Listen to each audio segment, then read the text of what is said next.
At the time of recording this, I honestly have no idea what exactly this video is really gonna be. I mean, I know it's about Duncan, but like, what exactly about Duncan? Let's just rewind a little bit.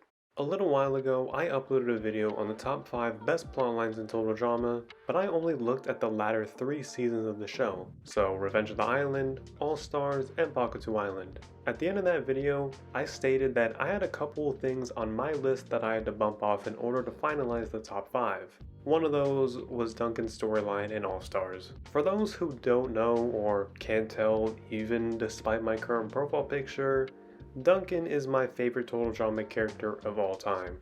I always just thought he was such a badass, and he's remained my favorite ever since I first started watching total drama. When I first got into total drama, it was like maybe late 2011, so it was after World Tour had aired, meaning the first live season I ever watched was Revenge of the Island, and then after that it was All Stars.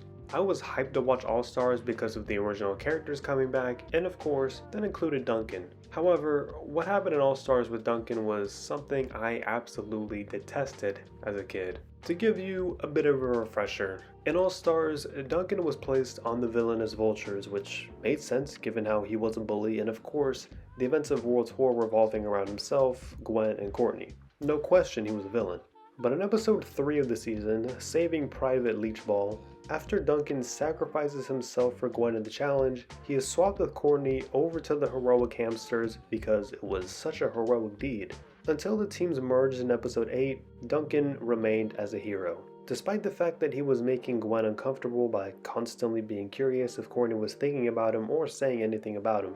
And yeah, in episode 5, Moon Madness, Gwen finally breaks up with him. Not very heroic of Duncan to be thinking more about his ex than his current girlfriend, but as I've said plenty of times on this channel, Duncan and Gwen were never a good couple, so I didn't care or even really hate this at all. In fact, it was very in character for Duncan as well because, let's be honest, he and Courtney were a very toxic couple. Now, I still completely support them as a couple, but they are toxic. There's some parallels between them and Heather and Alejandro in that they really enjoy pushing each other's buttons, but when one no longer does that, it feels really strange and just throws off the whole vibe. Like, Heather was appalled that Alejandro referred to her as simply typical, and this made her get revenge to make him show that he does care about her. Duncan was kind of the same way. When Courtney was finally paying him no mind, it totally threw him off. This also relates to when in Saving Private Leechball, Duncan is actually upset that nobody on his team has approached him for an alliance, while everyone is battling for Gwen to be in an alliance with them. It's like Duncan had almost faded into a background character and he couldn't believe nobody was giving him any attention. That's never something I picked up on as a kid, but when rewatching this season, it's a really interesting observation about his character in his 4th season. He wasn't getting any attention from anybody and this actually annoyed him. It's almost like it was time for Duncan to just completely give up the whole tough guy persona once and for all, or maybe not, I don't know.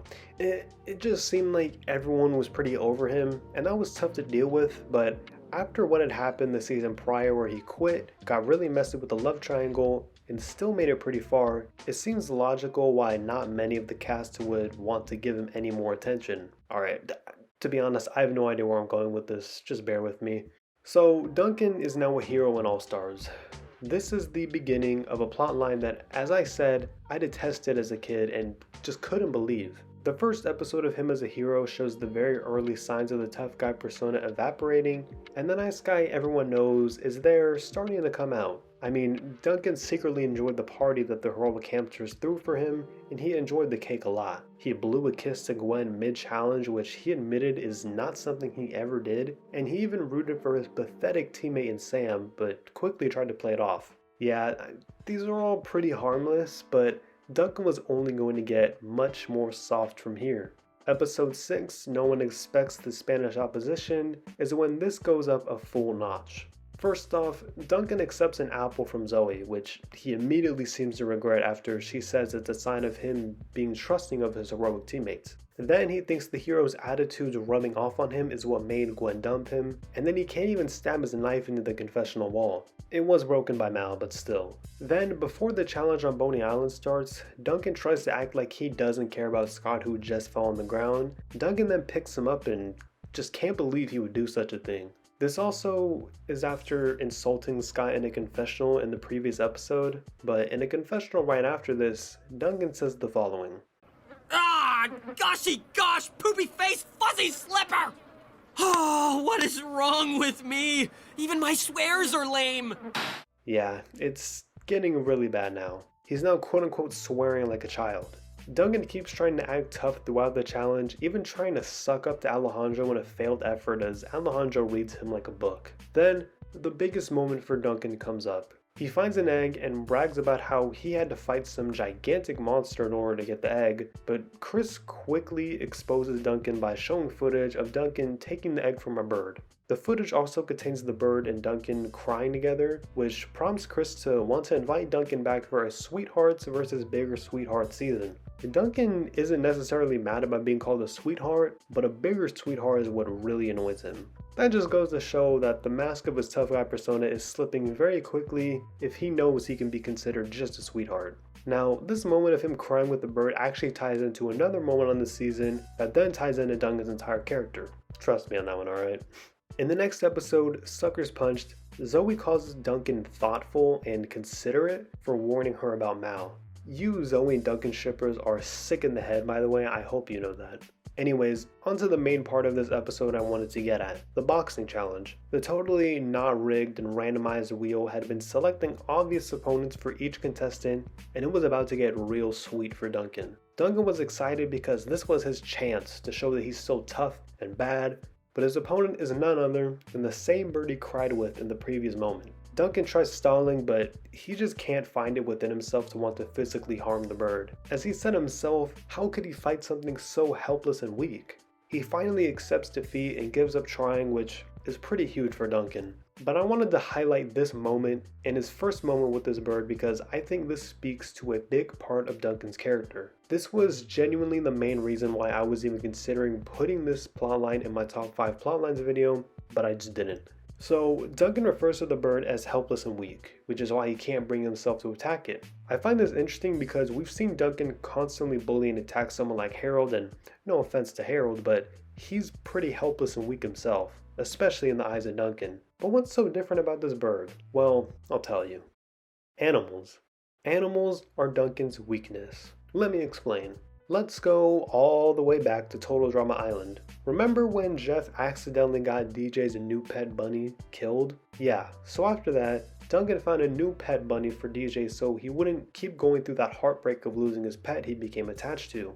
Courtney caught him doing this and got Duncan to admit that he did it to her, as long as she'd keep it a secret so others didn't think he's so soft. Duncan then said in a confessional he's not nice, but I mean, we all know Duncan is a nice guy. Also, Courtney said she would keep that a secret, but for some reason she ended up telling Lashana for whatever reason. Like, I can't even remember Courtney and Lashana interacting much, let alone even being friends, but that's a leap of logic I'm not willing to psychoanalyze right now. In Trial by Charm Triathlon, Lashana throughout the whole episode is calling Duncan nice and soft, trying to make him give up the whole tough guy act. She then reveals that she knows the secret about Bunny, and this is when Duncan comes clean to her about why he did it. He did it because when he was 6, his pet dog, Petey, ran away from home and he didn't want DJ to go through that same feeling. Like I said, animals are Duncan's weakness, and this is just another example from the very first season. Duncan had a heartbreaking experience when his pet dog left him at a very young age, so much so that when he saw that a friend of his could go through the same thing a decade later, he made sure that his friend didn't feel the same heartbreak. That is probably the nicest thing Duncan has ever done.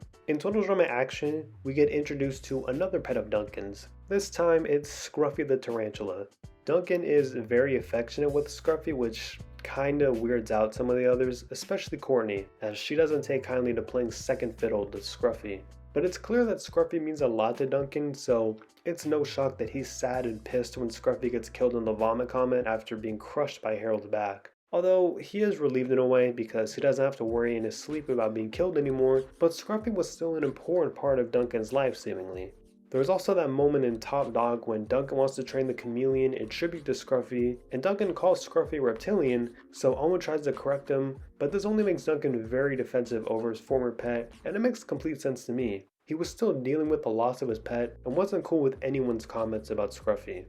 Then, and in the Celebrity Manhunt special, there's another pet that's in the way of Duncan and Corny's relationship, but it seemingly means a lot to the both of them. This is Brittany, a pet raccoon that Duncan and Corny actually have a legal custody battle over. It seems like Corny ends up winning custody of Brittany, but it's clear that if there's legal action involved in this, that Duncan didn't want to give Brittany up just like that and perhaps like the presence of another pet in his life. I mean, he had already lost Petey in his childhood, and then he lost Scruffy during 12 Drama Action, so losing another pet would have sucked. So I see Brittany as filling that kind of void until the void opened back up because of the custody battle. My main point here is that animals are Duncan's weakness. Cute creatures, whether it's a dog, raccoon, tarantula, or bird, really touch Duncan in his feels. They are what unlock his softness and actually make him be comfortable with showing his soft side instead of hiding it. All those moments with the bird, or Scruffy, or talking about Petey make Duncan totally comfortable and emotional, allowing him to drop the tough guy persona that he always tries to keep up. It feels like in All-Stars, that bird was the final straw for Duncan to just give it up. Now, did you listen to that? Not really, as in his elimination episode, he decided to be so bad that he blew up Chris's mansion. This sent him to prison instead of juvie, and it's clear that Duncan regretted what he did, and I think if he could go back, he would not have gone that far. I'm also not trying to downplay the severity of what he did because it was an insane way to leave the season. I mean, he literally went out on a bang. But it just goes to show that the tough guy persona had come to its end. And I think it's pretty full circle for Duncan as a character. He tried for so long to keep up that persona and to hide his softer and kinder tendencies, despite those being a big part of who he is. Animals and pets are what make him comfortable with being kind, and whether it's for good or bad reasons, he does genuinely care about other people. It may be a situation where he cares about a friend like DJ and wants them to be happy, or maybe a situation where he cares too much about what his ex is potentially saying about him. Either way, I've come to appreciate so much about Duncan's story in All-Stars that I just didn't get as a kid. As a kid, I just thought it was stupid that they were turning my favorite bad boy into a complete softie, and I just thought it was the worst thing I had ever seen. But no, upon rewatching the season, it makes a lot of sense to me and only makes me appreciate Duncan more. This season was the last time he could hide his good side before it fully came out. The series of events of being swapped to the heroes, having Gwen dump him, being humbled, having those encounters with the bird, and going to prison are what made Duncan's character come full circle in All-Stars. He ended the season by doing something only a true villain would do, but not because he's actually a villain, but just as a last-ditch effort to show people that he isn't a softie, when in reality, we all know he's a softie, and in All-Stars, he couldn't keep up the facade anymore. Who knows if in a future season with Duncan we'll see him completely embrace this and just be who he truly is at his core, which is an animal lover who does also enjoy attention, but I digress. Yeah, I still have no idea what this video really is. I guess it's just to show my full appreciation for his storyline in All-Stars. Maybe this is the reason I excluded it from my top 5 plotlines video because I would have spent a long time talking about it. In such a bad season of the show, there truly are some gems such as Duncan's entire story that make you think the season could have been so much better. I also think it's just really cool to dedicate an entire video to my favorite character, and I guess explain a major part of his character that sometimes goes undiscussed because of the numerous other things he's done that involve the likes of Gwen and Courtney. Duncan the animal lover who saw everything about his star power seem to fade in All-Stars, and I mean his tough guy persona as well, as nobody was giving him attention anymore. It's all quite fascinating to me, but yeah, this video was just highlighting how Duncan was in All-Stars and how Duncan as a character came full circle. Thank you guys for watching this video, it means a lot to me. More videos are coming soon. Comment down below what you thought of Duncan during All-Stars and also what else you'd like to see me talk about on this channel. Like the video, subscribe for more videos, and yeah, thank you for watching.